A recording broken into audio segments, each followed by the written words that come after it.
भारत में आपको कई ऐसे रहस्यमय मंदिर मिल जाएंगे जो अपने विशेष कारणों से भक्तों के बीच काफी प्रसिद्ध है। इन मंदिरों के रहस्य से अब तक विज्ञान भी पर्दा नहीं उठा पाया। हर साल बड़ी मात्रा में श्रद्धालु इन मंदिरों में अपने भगवान की पूजा करने के लिए जाते रहते हैं। आज हम बात करेंगे राजस्थान में स्थित करणी माता के मंदिर के बारे में। मान्यता है कि इस मंदिर में कई सारे रहस्य छुपे हुए हैं जिन्हें आज तक कोई नहीं जान पाया। ये मंदिर राजस्थान के बीकानेर शहर से करीब 30 किलोमीटर दूर देशनोक में स्थित है। आपको जानकर आश्चर्य होगा कि इस मंदिर में करीब 25,000 से भी ज्यादा चूहे मौजूद हैं। माता करणी के इस मंदिर में कई सारे चूहों को विभिन्न तरह के पकवानों का भोग लगवाया जाता है। बाद में चूहों द्वारा लगाए गए भोग के झूठे प्रसाद को भक्तजनों के बीच वितरित किया जाता है। मान्यता है कि माता के मंदिर में जो भी आता है उसकी सभी मनोकामनाएं पूर्ण हो जाती है। इस मंदिर का निर्माण बीकानेर रियासत के महाराजा गंगा सिंह ने करवाया था। कहा जाता है कि माता करणी मां दुर्गा की साक्षात अवतार है। अगर इतिहास पर गौर करें तो 1387 ईस्वी में माता करणी का जन्म रिधुबाई के नाम से एक शाही परिवार में हुआ था। विवाह के बाद उनका सांसारिक मोहमाया से लगाव टूट गया और वे एक तपस्वी का जीवन जीने लगी।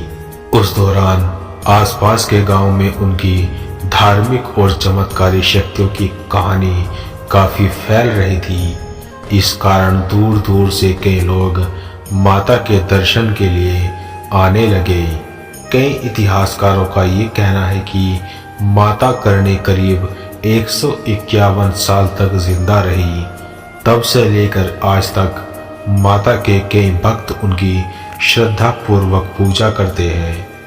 करणी माता के मंदिर में करीब 25,000 से भी ज्यादा चूहे मौजूद है।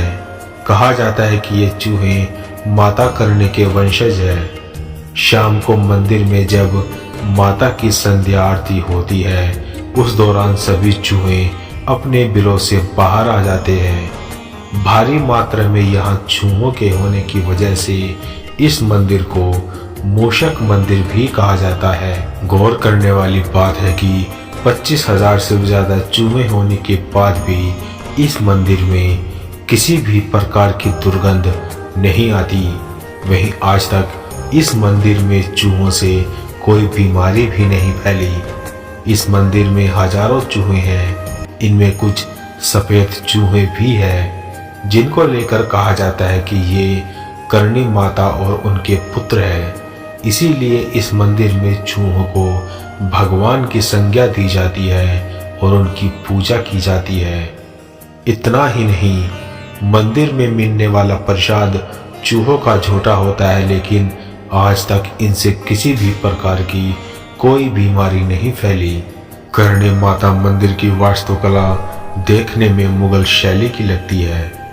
यह मंदिर सुनने में जितना रहस्यमयी व रोचक लगता है उतना ही यह खूबसूरत भी है। करणी माता बीकानेर व जोधपुर के शाही परिवार की कुलदेवी है।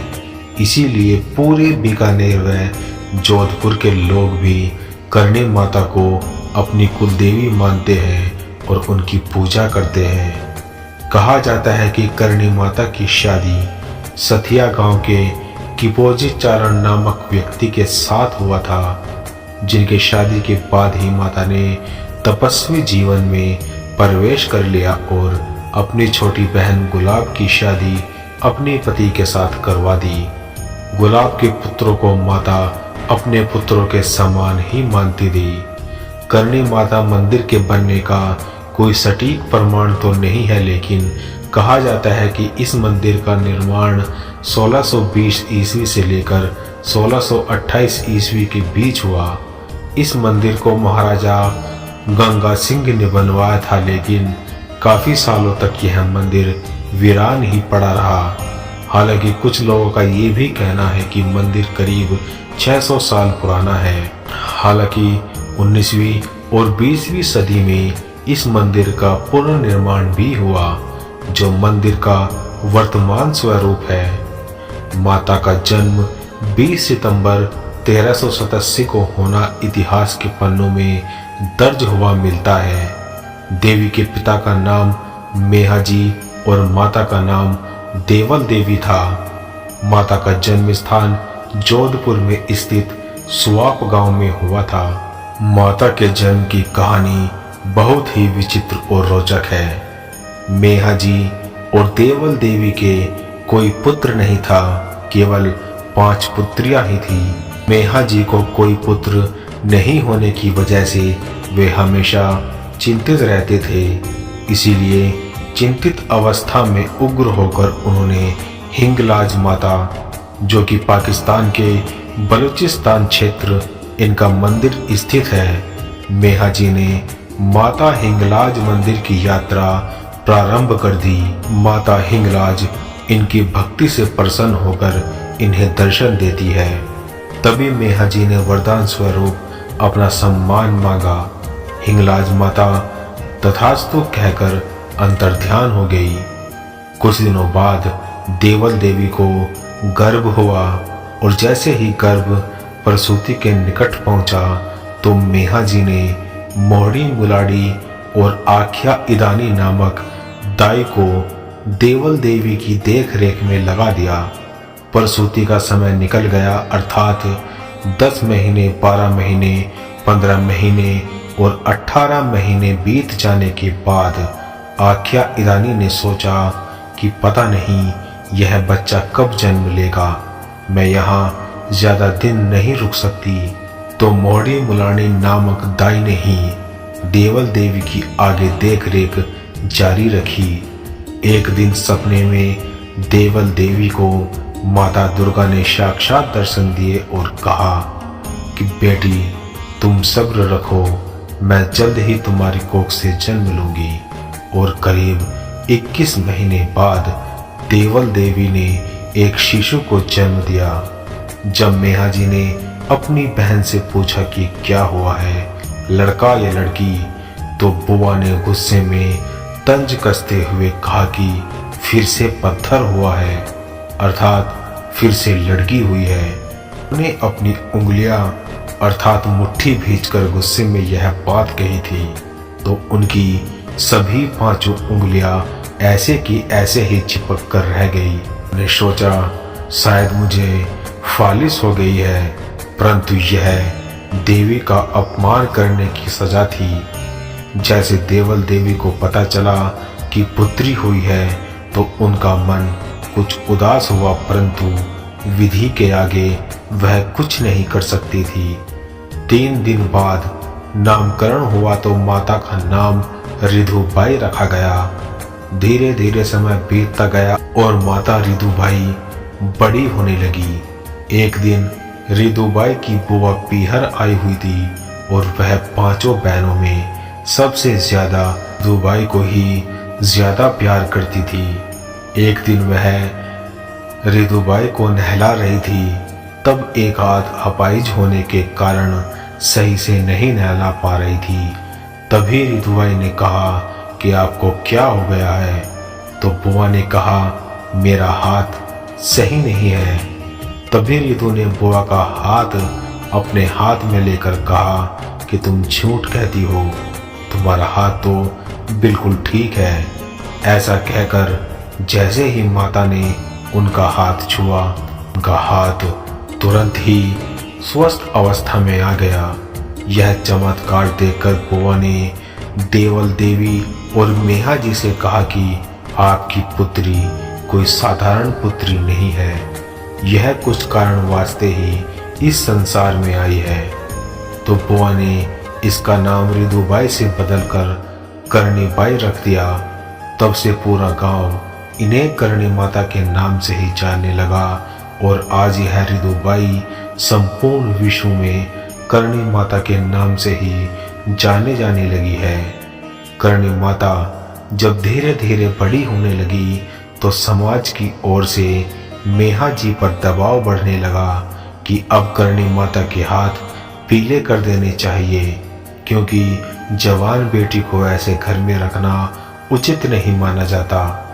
मेहा जी पूरे समाज के दबाव में आ चुके थे। मजबूरन उन्होंने अपनी बेटी का विवाह करना स्वीकार किया, परंतु करणी माता के लिए कोई वर नहीं मिल रहा था। पिता की चिंता बढ़ रही थी।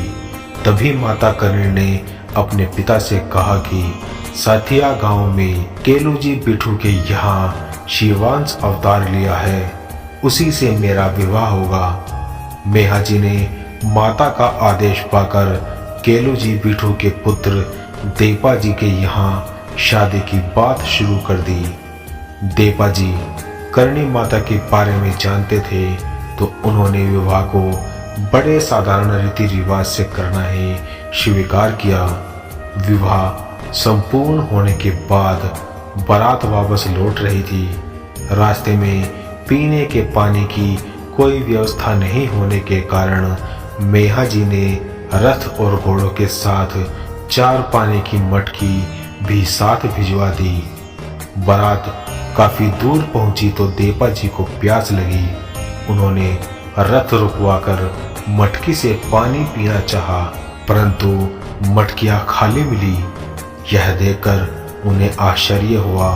तब करणी माता ने आवाज दी कि आप पीछे देखिए, आपके पीछे बहुत ही सुंदर झील है और उसमें स्वच्छ पानी भरा हुआ है। जैसे ही देपा जी ने पीछे देखा तो आश्चर्यचकित रह गए। उन्होंने स्वयं उस जल को पीकर अपनी प्यास बुझाई।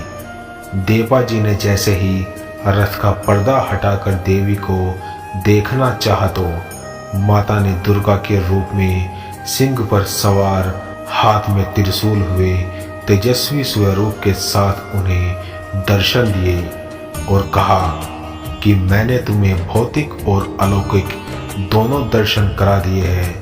मैं आपकी अर्धांगिनी जरूर हूँ, परंतु मेरा भौतिक शरीर काला, मोटा और लंबा चौड़ा चेहरे वाला है, इसीलिए यह मेरा शरीर आपके भोग का साधन नहीं है।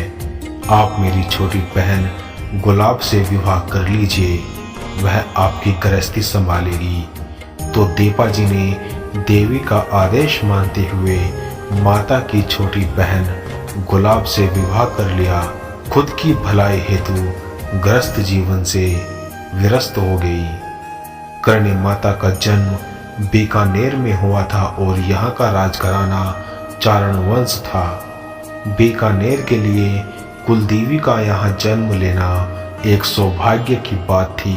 तो माता बीकानेर के राजघराने की कुलदेवी बनी। बीकानेर के राजघराने के राजा महाराजा गंगा सिंह ने कुलदेवी माता करणी का मंदिर बनवाया।